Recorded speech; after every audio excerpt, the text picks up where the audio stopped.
The truth about EYL. First off, let me just say I can't believe I'm making the video about this, and let me cover a few things just before I get into it. But one, please don't forget to hit the like and subscribe button. So I've been listening to EYL for I think the last I want to say maybe close to 4 or 5 years, something like that.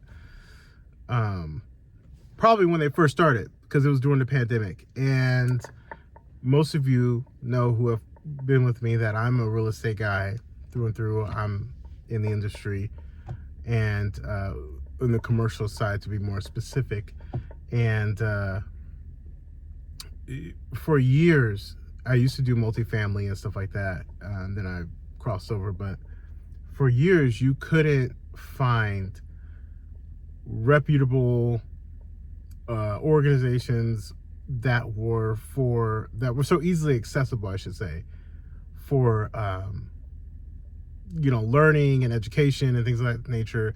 If you had a curious about said business, there wasn't a whole lot in there. There was some you could read books and things like that, which were always great, and I did, but there was never like a blueprint, if you will, to actually show you, or at least get you started and get you thinking and get you stepping in the right direction, and curriculum. There was none of that. And even before YouTube was a thing, I remember in the early days of YouTube, there still wasn't an educational space for that, to where you can educate the masses of people, right? It was hard, right? And the only way you could really learn it is if you, like I said, read a book, or you went to some seminars, and hopefully you didn't get ripped off at the seminar. And then 2 or 3, you could obviously you have a mentor or something like that, but even those were hard to come by. And I'm speaking from my own experience here, and being in the real estate industry, managing for multiple people, multiple companies for a number of years now, I think close to 20 years now, I could tell you without a doubt, it is hard to learn it. Like, I learned it because I'm in it and I'm managing it. But trying to educate people and trying to teach people is hard, because if it's not your day job, you're just going to have a hard time. I'm not saying it's impossible, but there wasn't a lot of things out there, even before the bigger pockets of the world and things of that nature. Even in the early days, they didn't have lots of motion. So I say all that to say, I don't understand why there's backlash or even rumblings for EYL. I truly appreciate Troy and Rashad, and even Ian for that matter too, because the information that they give, I don't know if you guys realize, but it is really invaluable. I remember back in 2020, frustrated, because even 2019, I was frustrated because from 2018 to 2020, we could not find a property, that worked for us and that fit our budget, because we were essentially living 2 lives, right? We had the nice car, we had the home, we had the vacations and all those things, and we were trying to invest. And 2020 was like the fork in the road. And I remember listening to MG, the mortgage guy, so shout out to him, talk about the 4-3-2-1 method. And there was some other content creators that I was watching too that kind of was around that time, but it was really after I watched MG on the EYL talk about the house hacking strategy. And I was sitting there, I just had my son and newborn, and I'm thinking like, man, I think we need to sell my house, single family home, and I think we need to get rid of our car, and we need to just downsize in our lifestyle, because the truth is we couldn't afford to do both. We couldn't afford to have a home, the car, right, and try and invest. We were just not, we We're just not in that position to be able to do that. It was one or the other. And we chose to invest. So from watching that video, I was like, okay, this is the path that I need to get us on. Just talked to my wife about it. She was on board reluctantly, but she did it. And after she started to understand it more and got educated, she realized this could be good, you know, and selling her the vision, right? Because we had been looking for our first property for like 2 years, and there was nothing out there. It was getting gobbled up left and right. So after that, we made the decision, and mind you, this is the home that, you know, you tend to get emotional about homes, and as a real estate person, like, I know, understand, like, you're not supposed to, but this was the home that I brought my son at home from the hospital. This was, you know, we had some memories here and stuff like that. So it was a tough decision to make in that moment. So I'm moving down in lifestyle to sacrifice for something that could possibly not work out, right? And obviously in my head, I was like, well, I feel like this is a good chance that this could work out, right? So we sell our home. We well over asking, because we sold it in, I think 2020, if I'm not mistaken. 2020, yeah, I think we sold it in 2020. Packed up our house, moved into an apartment. And we lived in an apartment for a while. And then the broker we were working with, who specialized in multifamily, and this was in the Portland, Oregon market.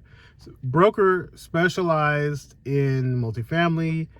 Just so happened that his in-laws were retiring, and they owned this duplex in Portland that they were ready to sunset on and cash out and go enjoy their retirement and put it in some other investments, whatever they had planned.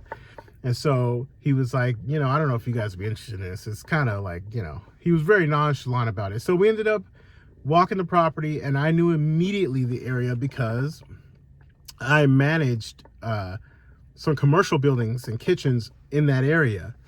And so I knew immediately that, oh, this is a great area. I knew, like, it would appreciation.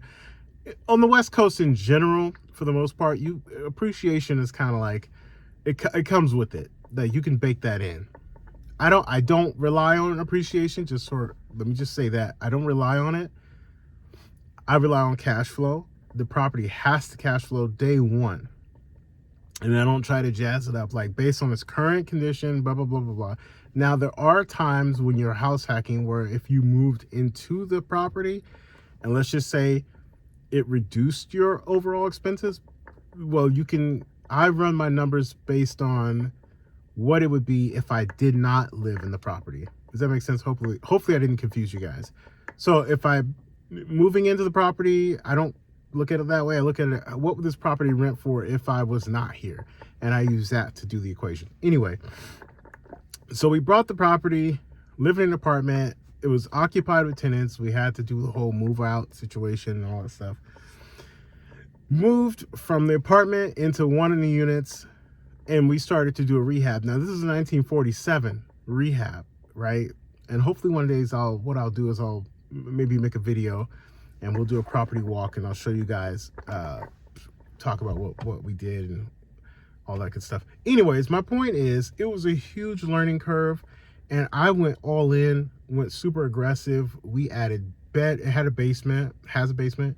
We added bedrooms and bathrooms in the basement and all those types of things. And, you know, we just did a lot of heavy lifting. We remodeled the kitchens, all plumbing, electrical, you name it, we probably touched it. And, you know, it was a lot of pain and suffering, if I'm being honest. Late nights working, etc. And then we decided to move, which this was not in the cards. But again, I kept watching EYL, and I realized, like, oh man, these guys they go to Atlanta a lot, right? They have Invest Fest and they have lots of things. And then I started getting curious about the city of Atlanta, and even Atlanta Metro, I started doing some more research and realizing, wow, this is actually a really good city, great place. And during this time, this is shortly after COVID, because I think we closed on the property in 21. Shortly after COVID, the city of Portland just went downhill fast. And if anyone is from there, you know, like it just, and it has not really rebound yet. Still a great place to maybe I don't know. It's a tricky one because it's not a landlord friendly state. So you got to be careful there, but I understand it because I lived there for so long. So, it's not that hard for me, but anyway, I digress. So we decided to move to Atlanta, and we did a trip in 23, and I was like, man, this would be great. If I lived in Atlanta, go to Invest Fest, I could, you know, be around this environment. And when I got here, I was like, it was honestly like a breath of fresh air, because it was like, wow, this is a hustler's paradise is what I call it, because everyone is motivated to just do better. Now, obviously, I haven't talked to everyone, but that's the general vibe in the city. Entrepreneurship is encouraged, and everyone is trying to put people on and all that stuff. So I thoroughly enjoy living in Atlanta. So we've been in Atlanta for a year now. I say all that to say, from that one video that I watched from EYL, and I've watched every video, well, not every video, but you know what I'm saying. I watch it religiously, with a lot of other content too, but I do regularly sit down for EYL, and I will tell you that what those brothers are doing is inspiring. And it was honestly part of the reason why I even started making a YouTube channel, is because, you know, I have knowledge just from managing real estate for so long that, you know, I decided maybe I can help someone out and give someone the nuances in real estate, because most people think you could just buy a property and the problem's solved, when there's so much more involved to that. If you don't know how to read a balance sheet, or you don't know how to do an executive summary, or you don't know how to walk a property and do a physical inspection, if you don't know about triple nets, if you don't understand there's a lot to it. Like, real estate is a team sport. It's not a isolation sport at all. Like, you need a team of people. So I've always been a property manager for other people. I see the reward, and I realized a long time ago that I was on the wrong side of the equation. I needed to be on the ownership side of the equation, and EYL has definitely encouraged ownership and inspired a lot of people to do that. So I just wanted to make this video and say thank you. I appreciate it. Would I have done it without watching EYL? Yeah, for sure, because that's what I always wanted to do. Was it the wind at my back, like with the encouragement from EYL to do it? Yes, absolutely. It was great. So I say all that to say, we need not to tear down institutions that are here to help and actually doing positive things.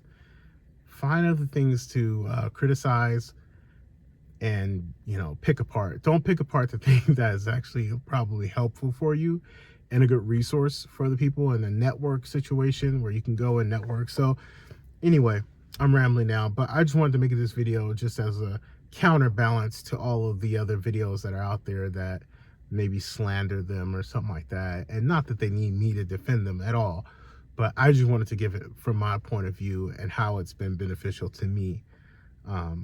So anyway, there you go. Hopefully you guys enjoyed this. If you stayed this long, thank you so much. I appreciate it. Please don't forget to like and subscribe on the way out. All right, take care. Bye.